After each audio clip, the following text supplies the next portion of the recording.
Good morning, everybody. Welcome to our fourth and final office hours study on Mary in the New Testament and beyond. My name is Chris Holmes. I am the Stembler Scholar in Residence at First Presbyterian Church of Atlanta, and joined this morning by Dr. Brennan Breed, who is joining us from an undisclosed bunker location somewhere in Virginia, he says.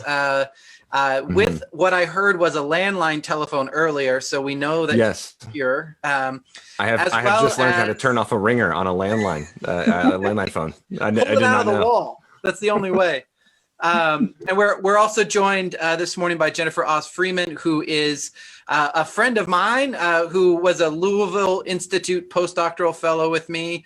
We shared a cohort, and she teaches at United Theological Seminary of the Twin Cities, and at the intersection of Christian theology and Christian art. And so we are just so delighted that you're here this morning and cannot wait for this conversation. Thanks, Chris. I'm excited to be here. So we generally start, as you may know, with sort of a brief introduction to our guest hosts. And the first question is, I know that you're not a biblical scholar, but how do you think about interpretation? And you can sort of say, I don't think about interpretation. I leave that to my dorky biblical studies friends. But we're trying to get a wide range of different cultural or theological presuppositions that guide people in interpretation. Mm-hmm. And you're open to even considering what interpretation of art or images sort of plays into that. So anything you want to say about interpretation as an opening question? Yeah, I like this question. It's also really nice to not be a biblical scholar in the sense that I can always say, oh, I'll ask my esteemed colleague over here. So I can always proclaim a degree of ignorance about the Bible. Yeah, well, I would say, I suppose I enjoyed this question. I think that some of my presuppositions are probably formed by the fact that I'm a historian. So the way that I view the Bible is that it is, I would affirm it as inspired, but also for me, it's very important that it's a contextual documents, whenever I teach anything about the Bible, of course, I always talk about how it's really a library. It's a bunch of books, and it's written by humans in particular locations at particular times to particular audiences. Yeah.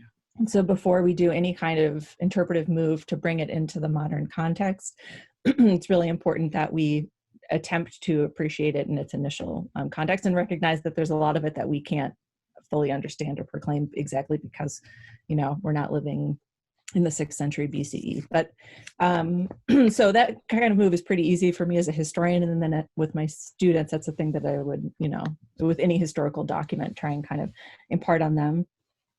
I think for Christians doing biblical interpretation, in my mind, it's always important that that interpretation happens in community. So that can mean a lot of things, whether that interpretation is happening in a liturgical context, or even simply by being tied to a community. Right. I think is important. We're not floating around because of what the church is. And then I think, I guess, by way of segue into what we'll be talking about today, for me, my relationship to Scripture is embodied in the sense that the Orthodox liturgy is basically a bunch of biblical passages woven together, and that it's all sung or chanted. And so it's memorized in a different kind of way. So that would be the other thing I would say. Yeah, that's perfect. Our second sort of introductory question is, if you have anything research-wise or scholarship-wise that you're working on or have recently completed that you sort of want to plug for the folks who are viewing us this morning or later in the week. Yeah, this is a dangerous question to ask, Chris. I have a couple of book projects in process that are due out. I think, one of them is definitely fall 2021. And that's a book called The Good Shepherd, Image, Meaning, and Power with Baylor University Press. Oh, nice. And it's about the long history of the Good Shepherd motif, basically starting with its ancient Near Eastern origins, tracing it through Egyptian and Greco-Roman culture and into early Christianity, and then into the early Middle Ages. And in that project, I was interested in the way that the Good Shepherd has been often interpreted as like an anti-imperial or kind of nonviolent image. And by looking at this long history of it, I'm basically arguing it's been tied to empire and violence in various ways for thousands of years before Christians were using it. And so that's a meaning that the early Christians are relying on and subverting, but it's also still present. So that's been a really fun project. And then the other one is I'm working on a book, which is an expansion of my dissertation project, which was on this really interesting 6th century manuscript called the Ashburnham Pentateuch. Oh, cool. Wow.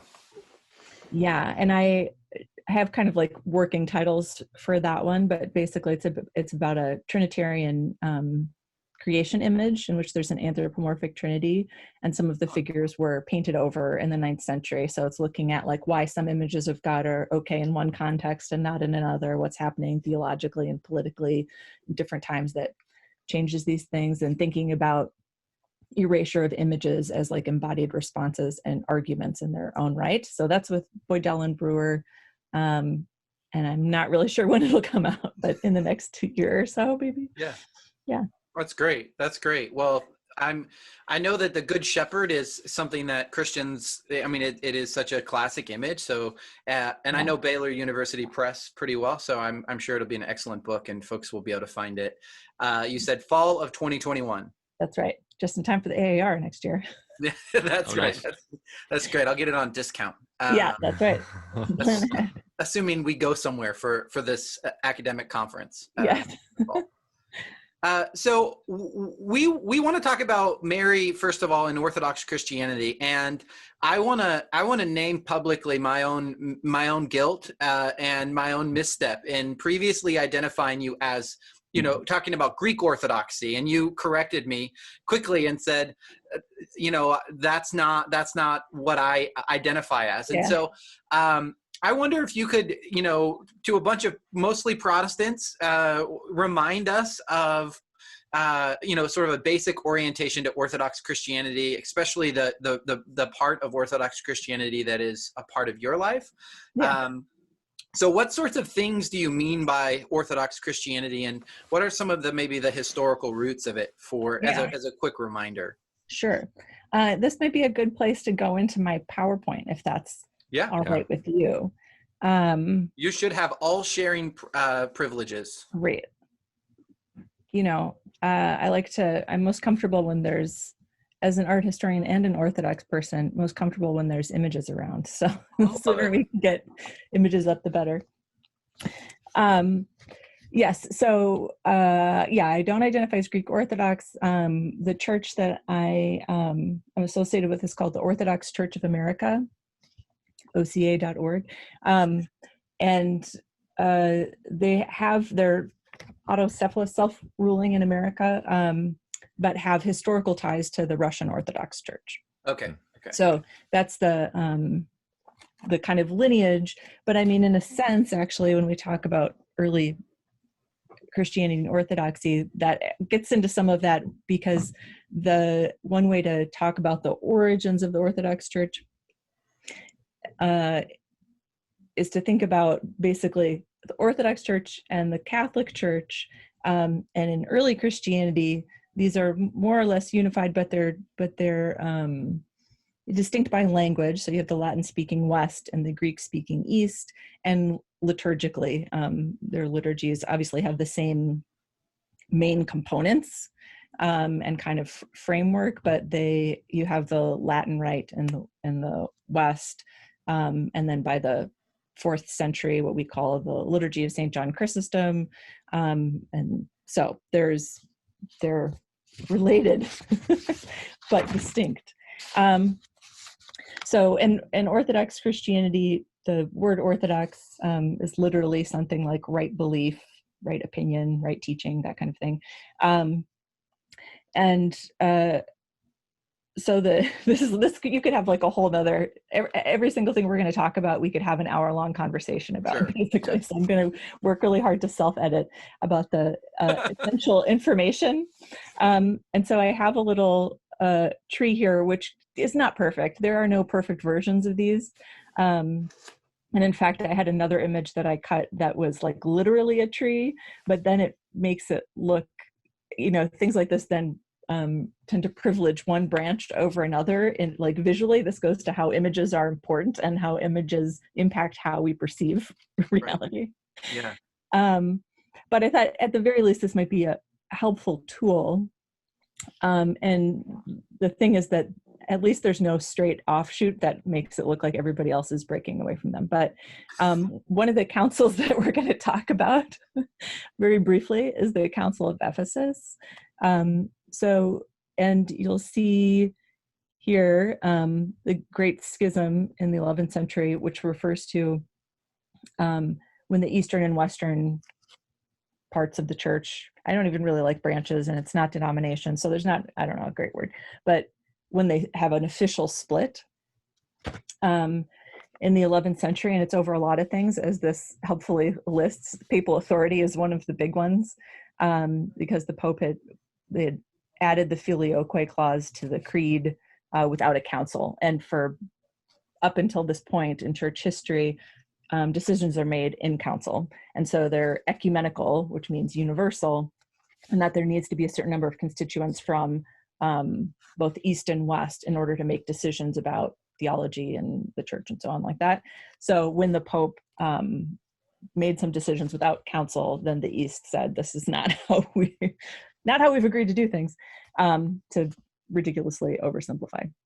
Yeah. So there are, all of which is just to say that there's a long relationship or shared genealogy, you might say, between the Latin West and the Greek East, Roman Catholicism and Eastern Orthodoxy.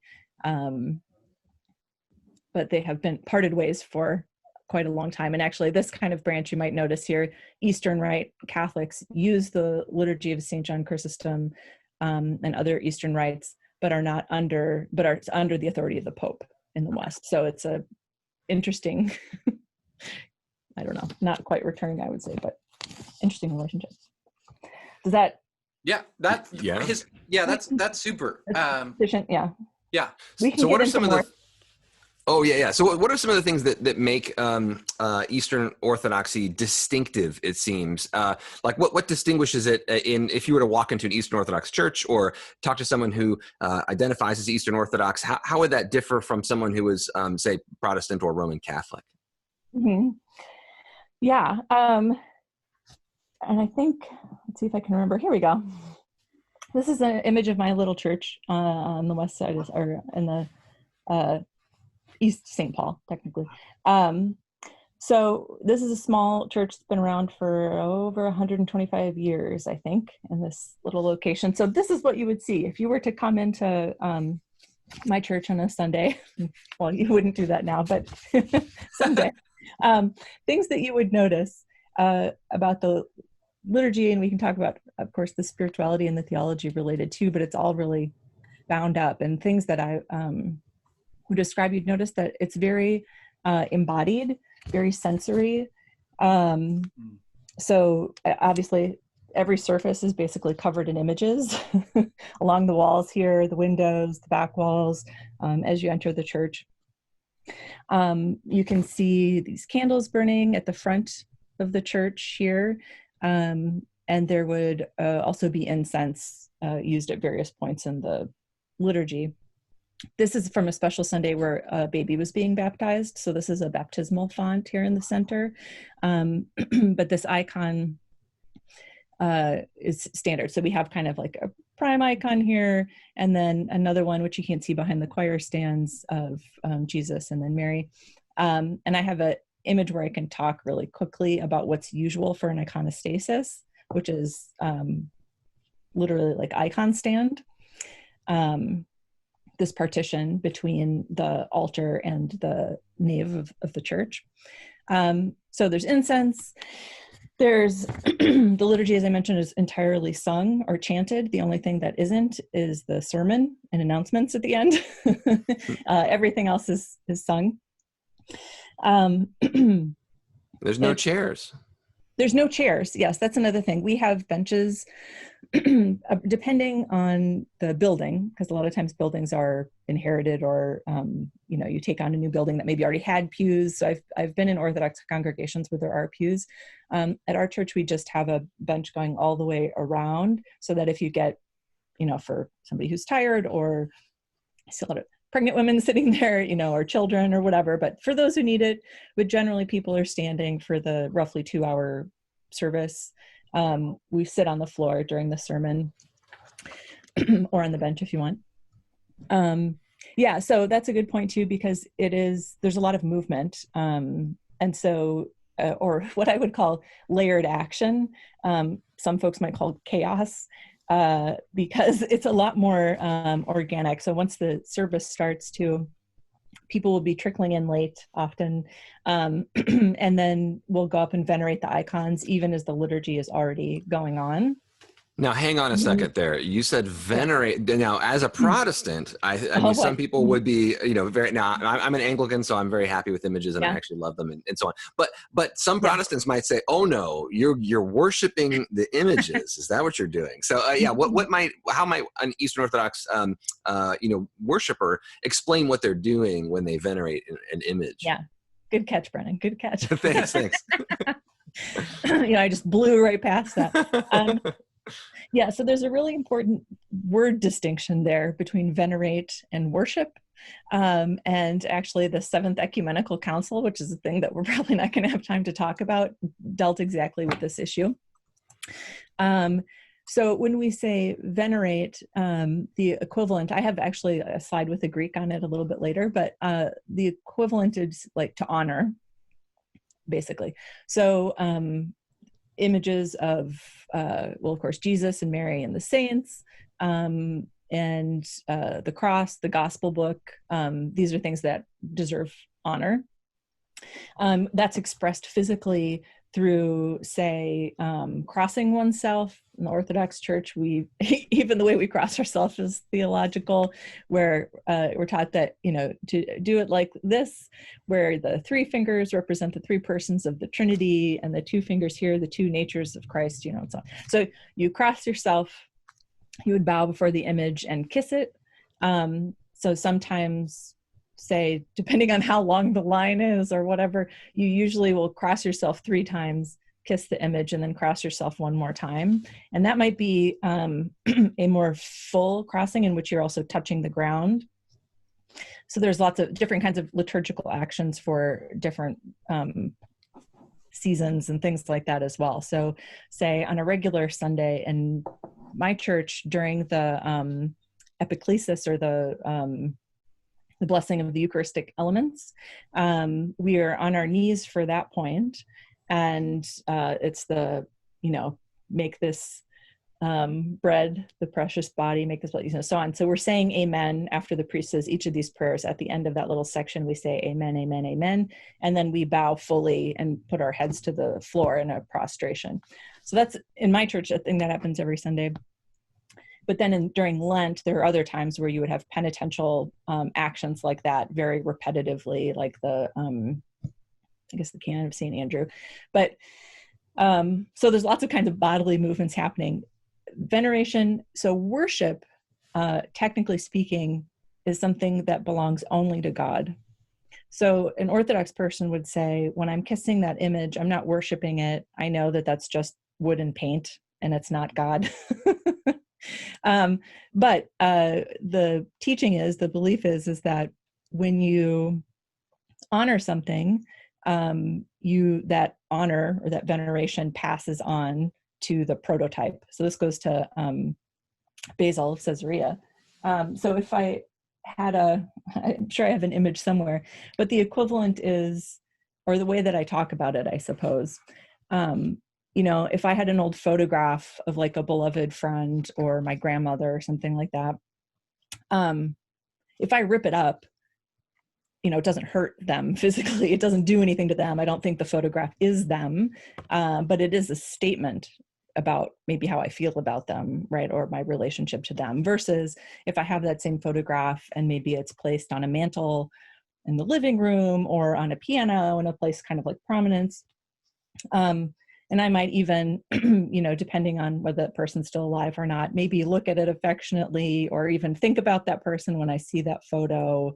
You could do lots of things, right? So all of which is to say that the way that we interact with images, I think says something about our relationship to the person. So that's the idea of like honoring, taking a respectful posture towards, that kind of a thing, versus worship, which only belongs to the triune God. That's the distinction. Yeah. Does that make sense? I think that really does. And I mean, just the idea that, we tend to inherit, like, I guess Western folks tend to inherit from our intellectual tradition, this idea that there's just pictures, like that's just a picture. Right. So like, I see a picture of something and like, maybe it can help me remember that person, but really it's just a picture. And so if I start to like feel real feelings towards the picture, then it's like somehow bad or wrong, or it's like stealing the thing that should be directed towards the person, right? And in Western worship, that's tended to be what people think about images, is at best they can help you recall something. But it seems like in Eastern Orthodoxy, the images are there to help you direct your feelings and your passions, your emotions, and help you direct them to God better. It's kind of like helping you immerse yourself more in the worship experience. It seems to be kind of like, I mean, is that fair to say? Like the Eastern Orthodox experience of worship is immersive. Yeah, all of that's right. And I think they do the thing of reminding us and visualizing things and so on. But I think I forget exactly the word you just used, but something like a focal point, like a way of focusing. For example, it feels strange to me when I am in a situation with Protestant colleagues or friends and we're invited to close our eyes for prayer because that's not a natural impulse for me. Yeah. Because, right, if you close your eyes for prayer, then you're kind of like imagining God, like, or imagining what God, I think this gets to the, maybe some philosophical differences between maybe East and West very generally, but specifically with Orthodoxy, where when I'm in a situation like this, I am praying with my eyes open always. And another thing about the function of images, commemorating, certainly used for teaching, used for beautifying. Another thing would be that it's really like a visualization of the communion of saints, right? So that this gets to like ideas of sacred time as well, and what the liturgy is. And when I'm with my community in this building, we're believing that something is happening in terms of the liturgy and sacred time. And we say, even though you're surrounded by angels and archangels, and you have, this thing, we're offering up this sacrifice. So even though there's this, along with the cherubim and the seraphim, and it's very mystical. We're here in this communion with all of these saints and biblical figures surrounding us. And so there really is this sense that we're doing this all together. A way that's reflected liturgically is that the deacon or the priest at certain points in the liturgy will sense the icons. So we have a censer that swings, which I know Episcopalians are into that too. Yeah. And so they'll come out of these royal doors here. Well, they won't come out of the royal doors. The priest would come out of the royal doors. There are these side doors that are called the deacon doors that usually have images of the angels Gabriel and Michael. Angel, the word messenger. So the deacon is like the messenger who will come out. A priest could come through them, you'll hear. But so they sense all of the icons at different points, and the instruction, the kind of way that the deacon is trained is that first you sense all the people inside the altar, and then you sense all the people outside the altar. In other words, not really distinguishing between icons and people, right? So you're sensing the icons and you're sensing the people. So they'll come out, And at one point, we'll actually walk around the whole church sensing all the icons, and then we'll come up on this dais here, and then we'll sense the whole congregation. And that is, of course, because we're also icons of God, right? We're images of God. So there's a intentional lack of distinction there between icons and people in that sense. Does that make sense? Yeah, that's super helpful. And I wonder, sort of in the context of this explanation of icons and the ways in which they are sort of sharing the space, the worshiping space in the Orthodox liturgy, if we can talk now about Mary as an image or as an icon specifically, and anything about Mary's sort of role in the Orthodox tradition as it relates to icons, or even just more broadly, would be great. And in fact, this worship space here at Holy Trinity Orthodox Church is focused on Mary, the Mother of God. And I see that, you see Mary kind of holding out her hands, and then a tiny baby Jesus, inside Mary. I mean, this might be an interesting, way to kind of to get into that as well. Like, what is Mary's role here in this space too that we can see? Yeah, absolutely. And the text, I was struggling with choosing an image because I have a detail actually that I can go to in a second, so you can see that image a little bit more closely. In fact, why don't I just go ahead? So this is, apologize for the kind of crappy version, but it is helpful in the sense that it gives you what a typical arrangement on the iconostasis would be. And usually, our doors don't have any images, but a lot of times you'll have the four gospel writers. Ours are across the top of our iconostasis, and then an image of the Annunciation, because the Annunciation is, well, in Mary where God encounters or is joined with creation, right? So when this is, theologically what is happening in the liturgy as well, where we are encountering God in the liturgy the way that Mary did at the Annunciation, that kind of thing.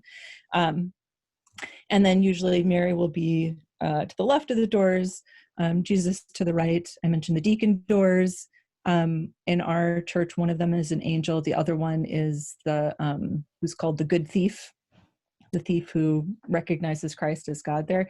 So again, that kind of messenger type role. And then there will be, paternal icons. So ours we have Peter and Paul on one side, and Joachim and Anna, who are the parents of Mary, on another side. Nice, yeah. And then we have three other, and John the Baptist, and then we have three other women of varying ages, including Lydia, dyer of purple, and I can't remember the other two. I knew I wouldn't be able to. But anyway, significant icons for the community. And then we have the image of the Trinity for our, namesake above our iconostasis. Here's a closer shot of that image. So this is very typical in Orthodox Church to have an image of the Virgin Mary with Jesus in this kind of roundel. And she has her title here, Theotokos, which we'll talk about in a second, literally Mother of God, birther of God, carrier of God. More spacious than the heavens is a common title for her. So with reflecting the idea that in the incarnation, she contained the uncontainable, circumscribed the uncircumscribable, which as somebody who's been pregnant and given birth to children, like, I don't know, don't call a pregnant woman more spacious than the heavens, I guess. Probably not a go-to compliment, but right. I guess in her case, it's theological, so it's okay. But one thing I would point out, not to make you seasick by going backwards, actually here, is that the ceiling of the church is painted as this starry sky. That's common going back to early Christian buildings. And then there's also this canopy painted. And what you can't see is that there's an image of Christ directly above on the ceiling, which is called the Pantocrator, or like the ruler of everything, where he'll have a book and hand raised and kind of blessing. So that's the like prime position, prime spot. So you have this image of Jesus like that, and then Mary above the altar. Her hands are raised in a position that's called the Orans position, or prayer position.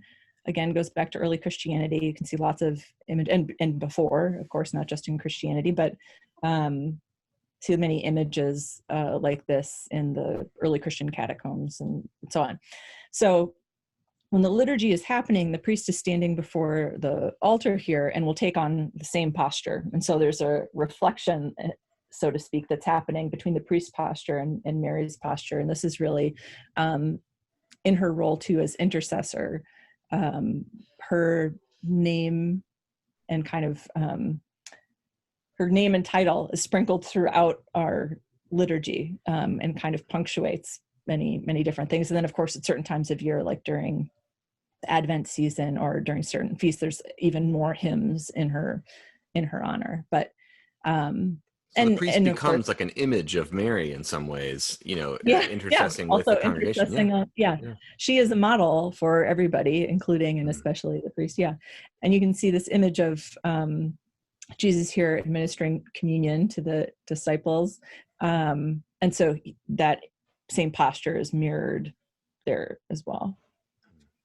Can I ask a very amateur question? Yes, I can. I'm going to. And that is, it strikes me like the almost concentric circles of, Jesus inside of Mary, and then the disciples, sort of in a circle right underneath that. And what comes to my mind is the idea that Mary becomes the mother of the whole church. And is that what this is signifying, or am I totally off base there? No, I like that. I think that's we can go with that. I think, Mary is definitely an image of the church, and actually that, you kind of think about it, if she, in our space in particular, it hits me this way because with this title, more spacious than the heavens, and then we're in the space where the ceiling is painted, with an image of the heavens. It really is as if we are in the womb, so to speak. We're in the womb of the church there. We're, and in the way that Mary, she's also an image for us and for the church, in the sense that through the incarnation and becoming a little home for baby Jesus, that's a model for us as well, right? For the church, that we are to also kind of house the divine. I don't know, my language is getting a little weird there, but it's certainly a parallel, I would say. Yeah. And can we ask about that phrase, the mother of God, which I know has been contentious in some of Christian history and practice, but also, I think is a beautiful sentiment and statement. But so what does that mean to someone who's Eastern Orthodox, and perhaps what's some of the backstory of that phrase? Brilliant segue. This is my slide on the Council of Ephesus, and that's me there. Well, I'll get to that image in a second.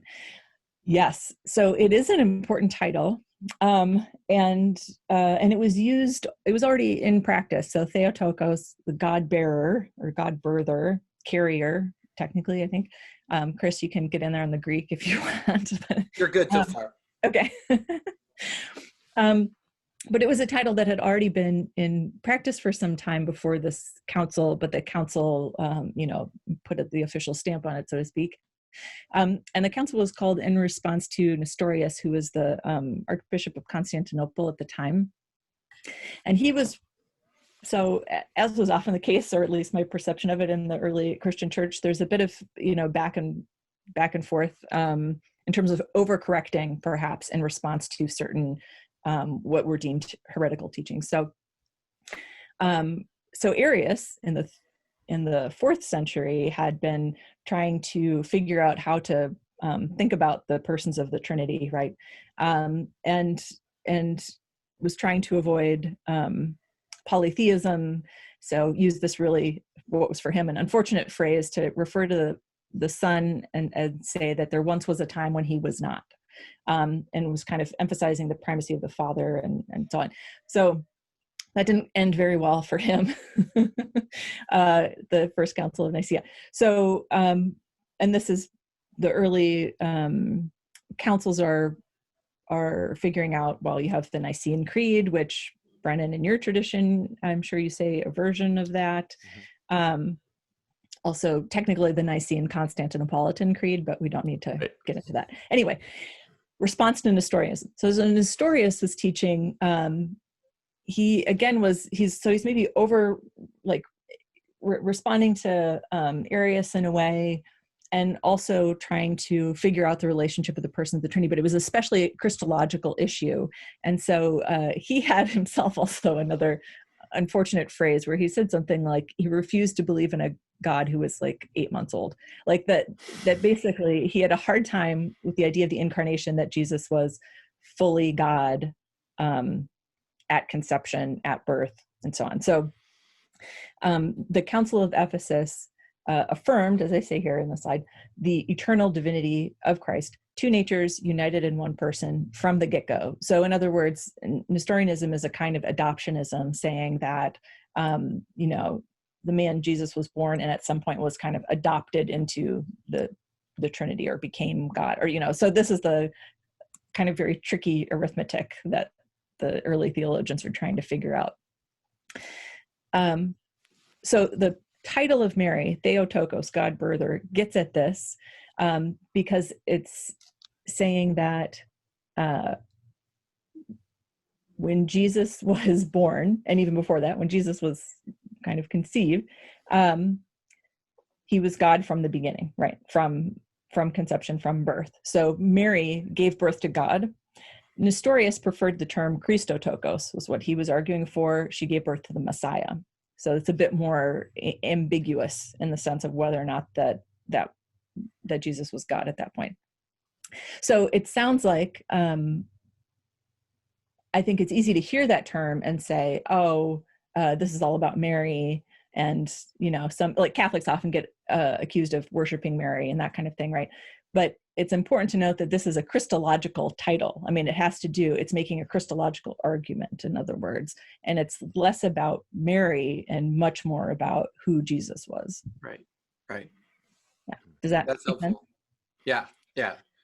And I think even just highlighting the difference between Christotokos and Theotokos really highlights the significance of it. And I put in the Facebook chat, just so you both are aware, that for those that are watching, if you want a really creative telling of what it's like to have God, the God of the universe, be a toddler, the Infancy Gospel of Thomas captures the early Christian imagination of what that would look like, and actually last week, Jennifer, we had Zainab in, and one of the surahs on Mary actually talks about Jesus creating live birds out of these clay birds, and which is directly from the Infancy Gospel of Thomas. But it is, I mean, if you pause to think about it and pause to think about what early Christians claimed about Jesus, it's really the harder thing to say that at conception, Jesus was fully God and fully human, than to say, like, maybe after he got some of his hormones worked out, like, right, the God thing sort of really kicked in. That's right. And the image here is of what's known as Mary's house in Ephesus. And I'm pointing to the line where the first century foundation is, and then the rest of the structure is a chapel that was built later on top of it. So it's like and according to tradition, this was Mary's house, where she came to Ephesus with John after Jesus's death.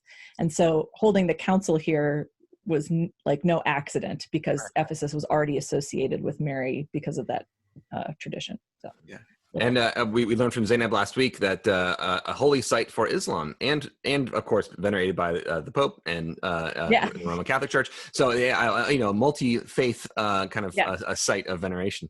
Even if historically it's not the place where Mary lived, it's been significant since the second, third century or something. That's right. It's been important from very early on.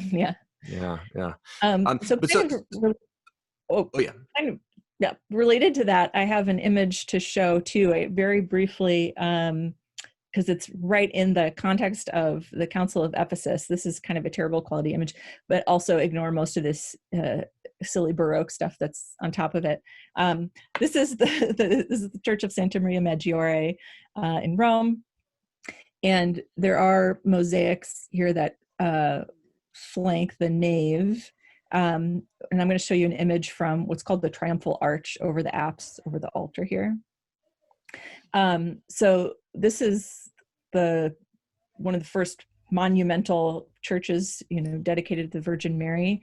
And we also see images, this is in Mosaic, of the Annunciation here. And also the three Magi right here, bringing gifts to the infant Jesus. So this is noteworthy because I have a couple of icons to look at the end of the Annunciation and the Nativity. But in early Christianity, both East and West, this was a common scene or common way to depict the Annunciation, in which Mary is weaving a veil for the temple with usually like a reddish or purplish thread. This also comes from the Gospel of Pseudo Matthew, or maybe it's Pseudo James. I think it's Pseudo James, yeah, where she gets the thread and then weaves it together. Yeah. And so there's a few, in later icons, the composition changes a little bit, which we'll look at. But I like this in that the skein of yarn is often depicted in her lap. And so it's this kind of reference to, of course, like the knitting together in one's womb kind of imagery. And some, and she's weaving this veil for the temple. And in the Christian tradition, at the crucifixion, the temple the temple curtain is rent in half, right? Yeah. So there's always, even in early Christianity, this tension or foreshadowing or pointing to the crucifixion and resurrection, right? Even from Christ's nativity. So that's all I'll say about that maybe for now. Brennan, were you going to ask a question next? Oh no, I think I was just gonna but this is great. I just love thinking of the idea too that this one of this very early Mosaic church. I mean that Mosaic's images like this were essentially like a new creation, new invention, right? I mean a pretty recent thing to try to use glass and glitter, images with metallics behind it to try to reflect light and so on. But also so neat that they were thinking theologically about these images and how to make them and like the using light to reflect, off of precious stones and so on, they were thinking about revelation and what, heaven was like and so on. But that leads me to ask too, that the early Christian worship, they thought of the worship space like a little slice of heaven or like a little window to heaven in a way. We talked about the church as a window to the womb of Mary. But in Eastern Orthodox worship today, is it still true that kind of like when you're there, it's supposed to be kind of like a little experience of the world beyond it, images and smells and, that sensations can do that, transport us in a way? Yeah, the smells and the bells. Yeah, the smells and the bells, yeah. Bells, yeah. And in some early churches too, you'll have images of martyrs and saints kind of flanking, like as if you're all in this procession together towards the altar. And there's also a progression architecturally in the space in which you move from like the vestibule or entrance area, which is representative of the world, and then into the nave where everybody is, anyone in the community can go, and then into the altar, which is akin to the Holy of Holies in the temple. And you're moving through kind of sacred time in a way too. So for example, in this church, there's images from the Hebrew Bible of flanking the nave there. And then when you get to the triumphal arch, it's the images of like the salvation story, New Testament images and this in the life of Jesus and so on. Right. So there's that gets reinforced through images and through the liturgy in which you're, the penultimate moment in an Orthodox liturgy, similar to Catholic, is that it's not the sermon that's the pinnacle, but the Eucharist that's the pinnacle, right? Is the kind of moment that everything is setting up to. And then it makes a lot of sense too to have Mary and images of Mary be surrounding and a part of the altar space, because if the altar space is that Holy of Holies, symbolically that's Mary, because she was the one that contained that space, in which God dwelt, right? Right. Yeah. And she often gets talked about, like, or compared to like the Ark of the Covenant, for example, things like that, that kind of interpretation is brought to her. One quick thing I would say about mosaics, early Christian mosaics, is that mosaics are used in Greco-Roman art for, some time, but they were primarily used on the floor, maybe even exclusively on the floor. And frescoes are used for the walls. When Christians start using the form of the basilica, which had previously been a Roman civic building, and they kind of turn its orientation, so to speak, because they need to use it for these processionals, you end up with a lot of emphasis on the apse with the altar area. And so that apse space, the curved space around the altar, kind of needed an image, but they weren't going to put any statues there, because in the early Christian church, there's still some issue with, you have a lot of statues of the emperor or of Zeus or Jupiter. Yeah, Zeus, right. or whatever, so it's like they're not quite comfortable with having a statue in the altar.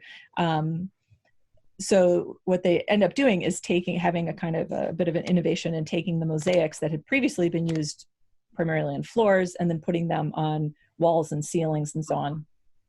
And that meant that, to your glittery point, when a mosaic's on the floor, it needs to be quite durable, and so it's going to be less precious materials because people are walking on it all the time. When it's on the walls, you can use more precious materials. You can use glass. You can have gold filigree or whatever underneath it, that kind of a thing. So it also changes the materials that are used. Yeah. And then also the connection between Mary and light and things that like light that passes through, like, using glass and things that reflect and so on, as Mary is one that Stuff, yeah.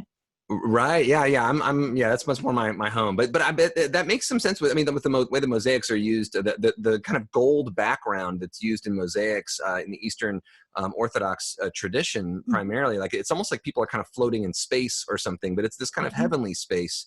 And there's this light that is all reflecting around and so on, but is, in the Eastern Orthodox tradition, is Mary associated with kind of light that passes through, as light passes through glass, that Mary was conceives of the Holy Spirit and yet remains a virgin, et cetera. Is that a part of Eastern Orthodox? Or is that just purely Western stuff?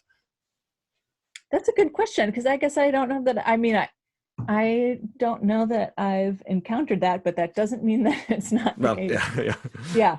I don't know that it's as much of a dominant one. It's very interesting because, all right, in the West, because of in the Gothic period, especially, stained glass windows become like such an important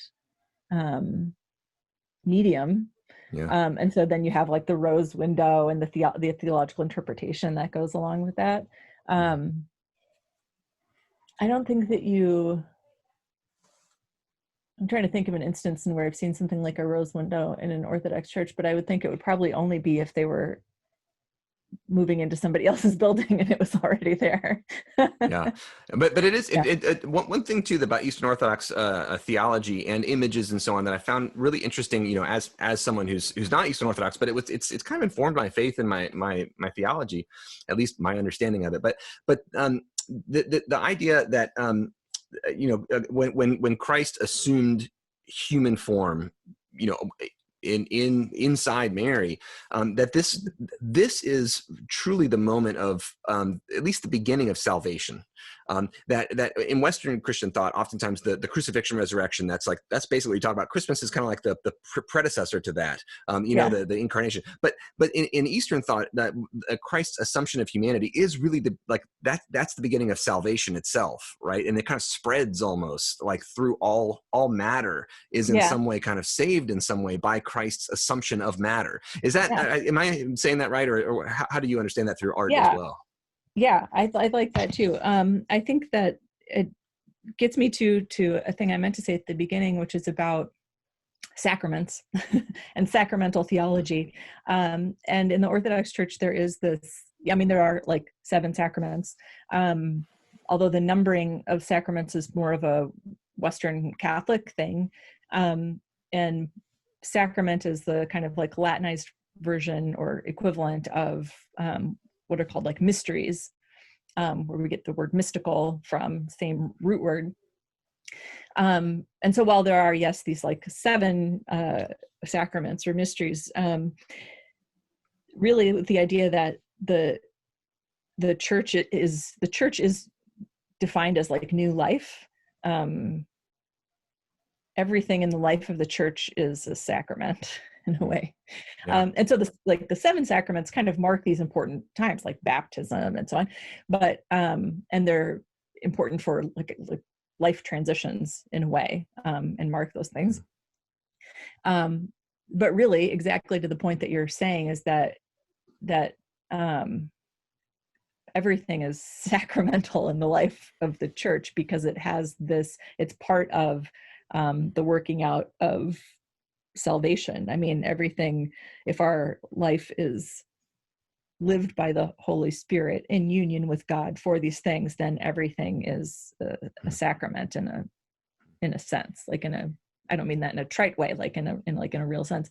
And I mean, a whole nother thing that is interesting about that, and that I haven't thought not enough about, but it makes me think of J. Denny Weaver's nonviolent atonement theory. And I think that a thing that I haven't had I don't have a satisfactory answer to, but it is that issue of like, what saves? And, and in a lot of Protestant traditions, it's the death and resurrection of Jesus, but with more emphasis really on the death. And in J. Denny Weaver's nonviolent atonement theory, this is not an Orthodox person, it's the life of Jesus, right, that saves. And is that kind of also a model for us in how to live and love people.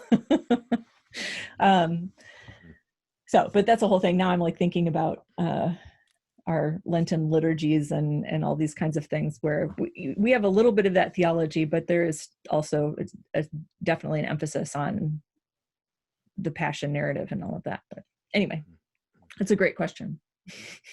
So I'm gonna jump in and just make us aware that our conversation has richly moved near the ending point. And so if Jennifer, if there are anything you want to talk about more sort of generally about Marian Christian art, or I think you had said you might have a couple of images you wanted to share with us, but certainly want to make sure that you have time to say what you want to say about Mary more generally or broadly in Christian art. This is just like one of my classes where I have to like fly through things at the end anyway. Oh, here's the little detail of the I love it. mosaics. That's beautiful. I think I'm going to skip through this because we already actually talked about, I think, sufficiently the difference between worship and veneration. One thing I would say is when we're talking about an icon, an example that's often given is, an icon, it's kind of like the icon on your computer screen, right? You click it and it takes you to another thing. So it's pointing us to, or signifying, or kind of moving us towards another thing. It doesn't end in itself, in other words. This is an early icon, and I had this to show. This is at the Monastery of St. Catherine. But I had this up to show just materially in terms of origins of icons, that they arguably have their origins in Christian funerary art. What I'm showing you here is a couple of Egyptian funerary portraits. The Fayum portraits, there's some at the Met, and there's great books. Anyway, I think they're some of the most beautiful images that I've ever seen in my life. I'm kind of obsessed with them. But in early Christianity, in the catacombs, you have images of the deceased right next to their bodily remains. And when these early deceased folks are martyrs, say, who died for their faith, and their tombs are being visited not just by their family members, but by members of the community, and there are wreaths being left or lamps being lit. Those are some of the practices that we'll see later on in the life of icons. Icons become, or are treated as we treat them now. They begin to be treated that way in like the 6th century, which is a whole nother interesting thing because it's around the time of the advent of Islam, in which the Eastern Empire is, trying to maintain power and everything like that. So there's an interesting book called Inventing Byzantine Iconoclasm by Leslie Brubaker that I would recommend around the origins of them. But we could, in our like kind of concluding moments, I could show these two images, actually, I'll probably even move on from this, but this is just to show that in the Western tradition around the 12th century, Mary starts to be depicted reading at the Annunciation. And so it departs from the weaving at the Incarnation. There's some images that show her sometimes doing both, or even still weaving, but like the most images from 12th century on show in the West Mary reading at the Annunciation. I have a friend, Lauret Setfit-Miles, who has written a book on this. It's super interesting, but also tied to women's relationship with reading in the book in the Middle Ages. The Book of Hours is a new genre around this time, and that's certainly part of it. Nativity, so this is a nativity image, the 15th century Russian icon, and has a lot of the kind of usual aspects that we would expect to see. So the cave here, Mary reclining, Jesus in a very sepulcher-like kind of crib here, wound in what looked like a burial, like a burial shroud, burial clothes. The Magi, these angels kind of preparing to receive Jesus, having their hands covered because he's holy. This figure representing on the right, the shepherds, and this kind of like proclamation or celebration with human instruments. And the midwives I love here this is them cleaning up baby Jesus and doing the very practical, this is an affirmation of his humanity, right? And of that Mary is the Theotokos, that Jesus was fully human and fully God at birth, and also very mundane in a lovely way.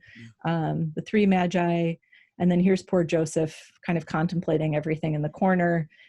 This figure is interpreted as kind of like a devilish type figure who's tempting him into doubt. Ooh. And then that Mary is looking at him is interpreted as the way we should be compassionate towards people who don't believe or who are doubting. Interesting. So that's like a quick rampant thing through icons. One thing I wanted to add, if I could, and I have one final image after this, but I think I would recommend, Chris, for you to pay more attention to Christian art, and art in general, of course, but I think to Christian art because it's really, for me, motivated out of probably kind of like apophatic or negative theology commitments, interests. Yeah. I think there is a danger, this is a provocative thing I'm going to say, but I think there's a danger of idolatry when we are bound too much to logocentrism. And that sounds like maybe a counterintuitive thing because we often think, well, images are the only things that you can be idolatrous with. But I would argue that if we limit ourselves, or we only only use words to talk about God, and then within that, and this is the pseudo-Dionysius negative theology bit, if we only use certain words to talk about God. So pseudo-Dionysius would say, if we talk about God as light, then we should talk about God as darkness, and so on. Because if we only talk about God as light, we may fall into thinking we've comprehended God, right. Which, because God is wholly other, totally outside of creation, incomprehensible, and all these great words, we can fall into a kind of like prideful thinking that we've captured God in our words, which is not really possible. And so I think with both words and with images, and this gets to my next slide a little bit, we need to pile all of that on, because one, language and images will kind of collapse under the weight of that and reveal the insufficiency of it and this kind of like mystical approach to the divine. But also, by applying more words and more images of God, we also have a more equitable and I think more accurate representation of the divine, and more inclusive in many, I mean that in many, many ways. So the final image that I would show is this one, which Mark Dukes made shortly after. Wow. Yes. I don't know if I should have given a warning, but shortly after the murder of Michael Brown in 2014. And so this is obviously the image that we've seen from my church of Mary and the Oran's position, with the figure of Jesus in the roundel on her chest, arms raised in prayer, but obviously also a very clear reference to the, arms up, hands up, don't shoot, and all of that. So I think that Deuce uses this iconography to great effect here.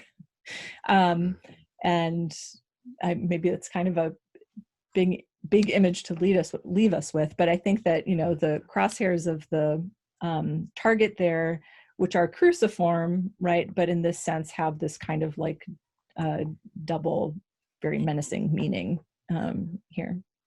Wow. Yeah, and thinking of Mary as the compassionate one, but also the one who suffers unduly, because of Jesus's death, and the iconography that foreshadows Jesus's death, wrapped in swaddling. That's really a kind of death shroud and placed in a sepulcher and so on. Yeah, connecting us to that great tradition.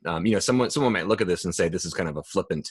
I can imagine someone maybe saying, "Well, this is taking it out of context." But this seems, with what you've shown us of the history of the depiction of Mary in the church, this is actually connecting deeply to that rich tradition of what Mary has represented, and the way that images have helped people to think of and relate to Mary throughout Christian history. Yeah, absolutely. Mary as church, Mary as intercessor for the community and so on. And even in mystical traditions, Mary as a model for, actually in these mystical traditions like Gregory Palamas that I mentioned, in the Hesychast tradition, this like stillness of prayer, Mary is a model for that in her kind of relative silence in the biblical narrative, and her receptivity to the will of God. And so not to say that this would be an image of the will of God, but to say that stillness and intercessory prayer and compassion, as you've put it. Yeah. Hey y'all, I thank you, Jennifer. I'm putting on my mat because I've got to go check people in for our in-person worship as we're getting to that time. I'm going to email you afterwards, Jennifer, to see if, do you mind sharing your slide deck with us? And we'll put it where we have shared some additional resources, but would that be okay? I've got a couple of people on Facebook that have asked. Yeah, we have to do that. Mm-hmm. This has been so wonderful. Thanks so much. So wonderful. Yeah.